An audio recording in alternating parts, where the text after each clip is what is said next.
Hello, hello, my lovelies. I hope you are doing well today. We're going to start off reviewing some equivalent decimals and also some benchmark fractions. We've talked about equivalent decimals a lot and pretty recently, so you're probably like, yes, we know equivalent decimals. Benchmark fractions, we've only talked about a little bit and it's been a while, so I want to go over those a little bit for you guys. And then we'll use that to jump into our division goals for today. So equivalent decimals, you guys are pretty familiar with. If I have the number, if I have the number 5, I know right away that I can write that tons of different ways. If I want to make an equivalent decimal out of 5, a decimal that equals 5, I can simply add a decimal and a 0. Now it is 5 and 0/10. That's exactly the same number. I can add multiple zeros. 5 and 0/100 is still the same as 5. I can do this for as long as I want, and it is still the same number. That's because it's the same value. That means that here I have 5 little squares, and here I still have 5 little squares. I didn't add anything else to it. And all the way down, I still have the exact amount of little squares. Those are cookies, those are whatever, they're dollars. This, it could be $5. This could be $5, although you should write it with 2 zeros if you're writing it.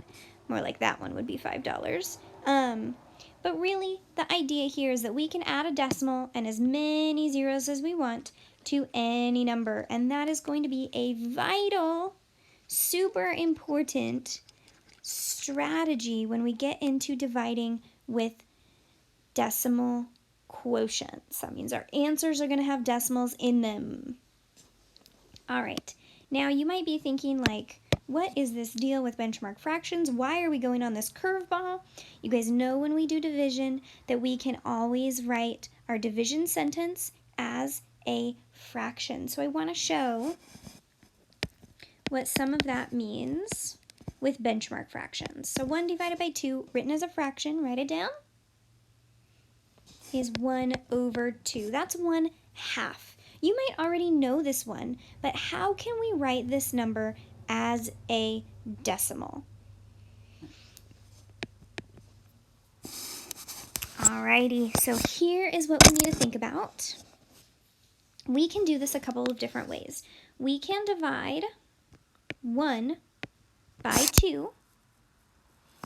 We could also use our fraction strategies, put a little arrow here, to convert 1/2 to a decimal over 10 or 100, because anytime that we have a fraction with the denominator of 10, then we can write that number in the tenths place. So let's take a look at both of those strategies. So let's start with this division strategy. Can 2 fit into 1?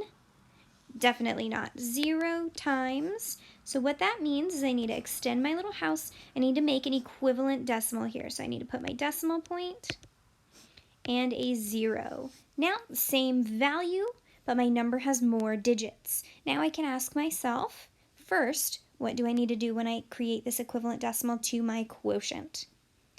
In my quotient, I must place the decimal in the exact same spot. All right, it has to go right there. It always, always, always has to be in the same line.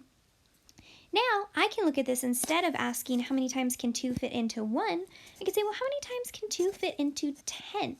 You can go ahead and count by 2s. You might know this one. It is going to be 5 times. We can check our work here. 5 times 2 equals 10.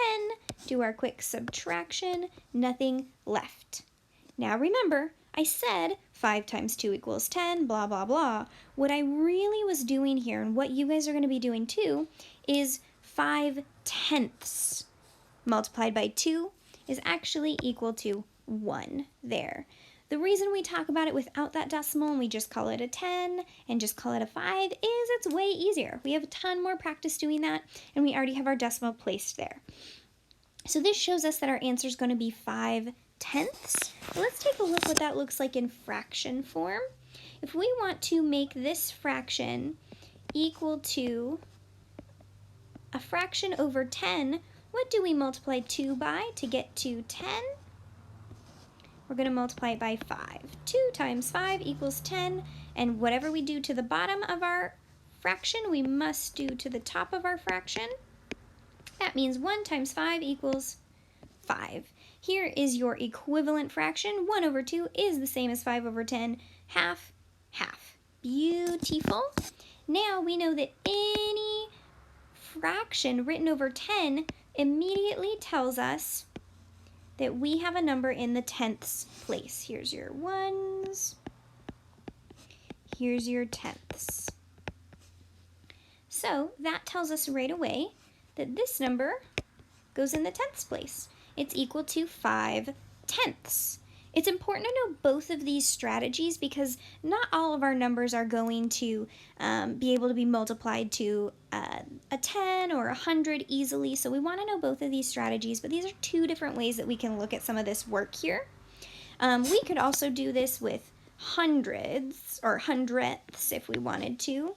1 over 2 can be equal to over 100. 2 times what equals 100? Well, 2 times 50. Got to do the same thing up here. 1 times 50 would equal 50. And if it's over 100, that means that it's going to be to the hundredths place. Here's our ones, tenths, and hundredths. Beautiful handwriting as always. So now we can put 50 here.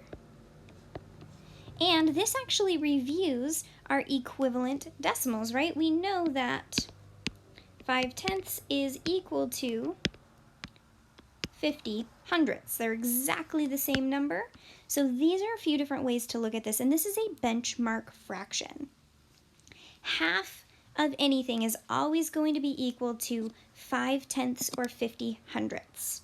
Now, we're not going to get into this a whole lot, but I want to tell you why this matters.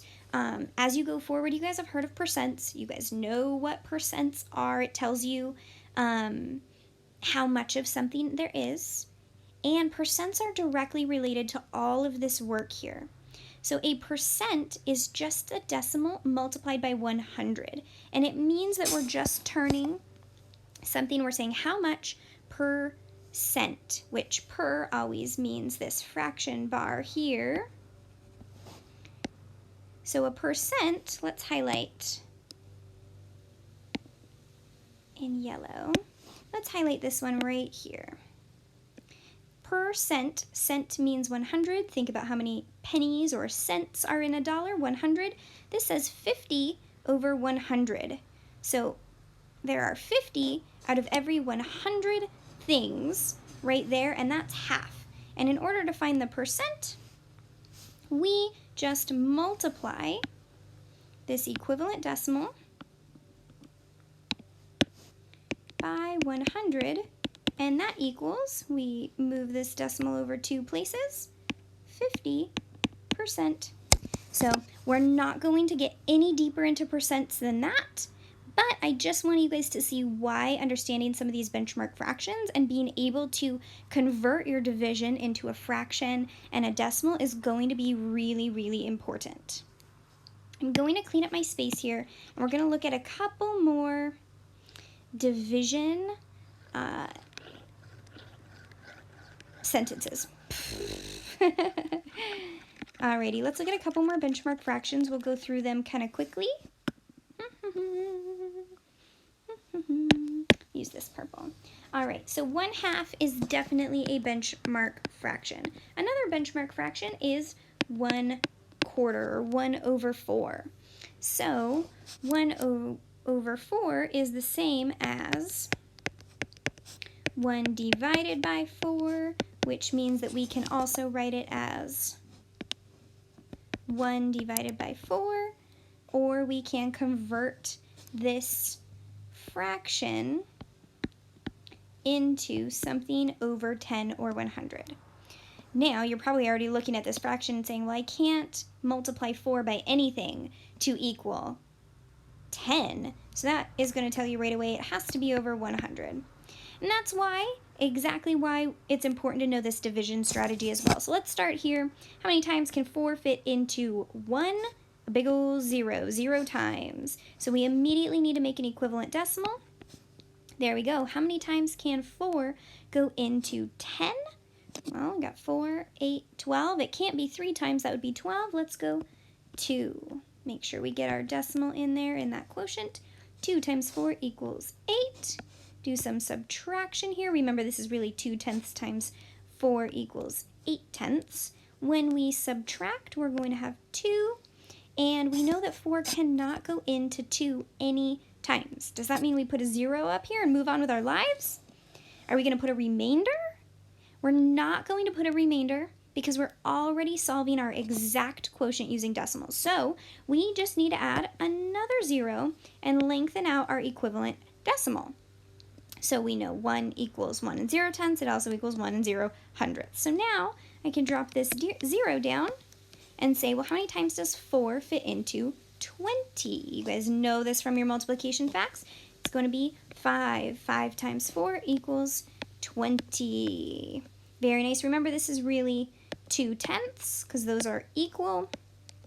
And that's because you multiplied 5 hundredths by 4. And that's what that equaled right there. And we have nothing left.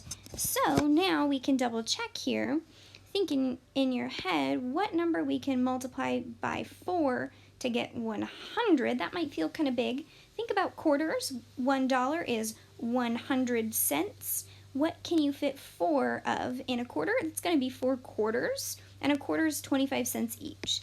So we can multiply by 25. We'll do the same thing up here, multiply by 25. And that means that 25 over 100 equals 25 hundredths. If it's over 100, we go to the hundredths place. Beautiful. That is another one of our benchmark fractions. So these are our strategies that we'll be able to use to determine what decimal equals what fraction or division sentence, which is the skill that we're going to be working on today. Today we are going to divide whole numbers. So that means that both our dividend and our divisor are whole numbers, but they are going to equal decimal quotients. Your quotient is going to have a decimal in it every time today. So that's what we're going to be practicing. All right. And we're just going to stick with 1-digit divisors, and then we'll move on to 2-digit divisors tomorrow. All right, guys, you're going to be amazing. I know it. Go forth